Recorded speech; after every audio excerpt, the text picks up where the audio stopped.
Friends, good morning. ఎలా ఉన్నారు? బాగున్నారండి. ఈరోజు నేను కోడిగుడ్లు పులుసు వేసుకుందాం అనుకున్నానండి. ఒక 7 కోడిగుడ్లు తీసుకొని చక్కగా మంచిగా ఉడకబెట్టి పొట్టు తీసానండి.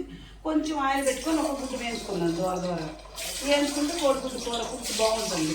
ఈ వేగిన దాంట్లో చింతపండు పులుసు కూడా కమ్మ ఉంటుంది. మామూలుగా అయితే గడ్డలు పెట్టాలండి కోడిగుడ్డు. గడ్డలు అంటే ఎక్కడ చూడగా గుడ్డు పెట్టి చిన్న చిన్న హోల్ పెట్టి అయితే దిస్తారండి. దిక్కుతో అది ఉడికేటప్పుడు పులుసు ఉప్పు కావాలి గుడ్డ పెట్టి కోడిగుడ్డ ఎలా ఉందనుకుంటున్నారు చక్కగా ఒక్కొక్కగా కారంగా ఉంటుందండి. నేనైతే బెజ్జాలు పెట్టాను. ఎందుకంటే గుడ్డ కొడుకోనుకోండి పెద్దగా బెజ్జమైంది అనుకుంటే అయిపోతుంది. మన గుడ్డగా ఇవ్వదు అంటారు పిల్లలు. ఈ బాగుంటుంది ఎందుకండి, అందుకని ఎవరు గుడ్డ అనుకున్నారు కదండి అనుకుంటారు. నాకు వేసుకోవచ్చు అనుకోండి, నేను కూర కదండి అనుకుంటున్నాను. హాయ్ అండి, మా పాప తెస్తుంది ఇలా రోజు వెళ్తాండి కాదండి. ఇంకా క్లీన్ చేయమని చెప్తున్నాను. మీరు ఎట్లా నా వీడియో క్లిక్ చేయట్లేదు, చూడట్లేదు, ఏదో ఇలా అని అంటున్నారు. కొంచెం క్లిక్ చేసి నా వీడియో కొంచెం చూడండి, నన్ను సర్ప్రైజ్ చేసి చూడండి. కొంచెం నాకు ఎక్కడ చేయండి. గుడ్లు చక్కగా మీ దగ్గర ఇదిగోండి. గుడ్లు చక్కగా కొద్దిగా లైట్గా వేయించానండి. ఇప్పుడు ఆయిల్ కాగింది కదండి, జీలకర్ర వెల్లిపాయ కొట్టేస్తున్నానండి. పచ్చిమిరపకాయ ముక్కలు, కరివేపాకు, ఉల్లిపాయ ముక్కలు,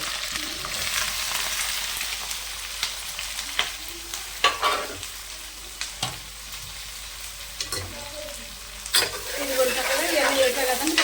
చిన్న మంట మీద మనం ఒక 5 నిమిషాల పాటు మంట వేసుకుందామండి. మరీ దౌడు మంట కాకుండా. ఇది కూడా చక్కగా ఉల్లిపాయలు పచ్చిమిరపకాయలు మగ్గిని. దీనికి కావాల్సింది కాస్తంత పసుపు,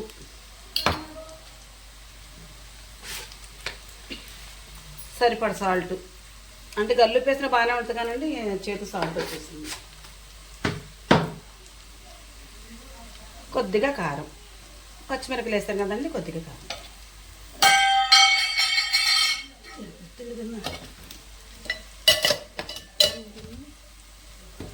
ఇది కూడా చక్కగా 3 వేసేసాం కదండి. చక్కగా దీన్ని మొత్తం కలిసిటట్టు తిప్పేసుకున్నాను ముందు ఫస్ట్గా. చక్కగా ఉల్లిపాయ ముక్కలకి పచ్చిమిరపకాయ ముక్కలకి కారం పసుపు పడద్దండి మంచిగా.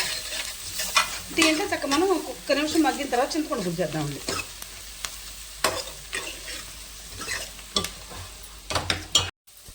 చక్కగా వేగిందండి. ఇప్పుడు చింతపండు పులుసు పీసి రెడీగా ఉంచానండి. అక్కడ చక్కగా ఇది పోసేస్తున్నాను. ఇప్పుడు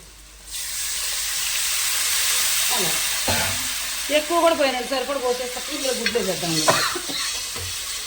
నా వంటకి మా పాప దగ్గు వచ్చేస్తుంది.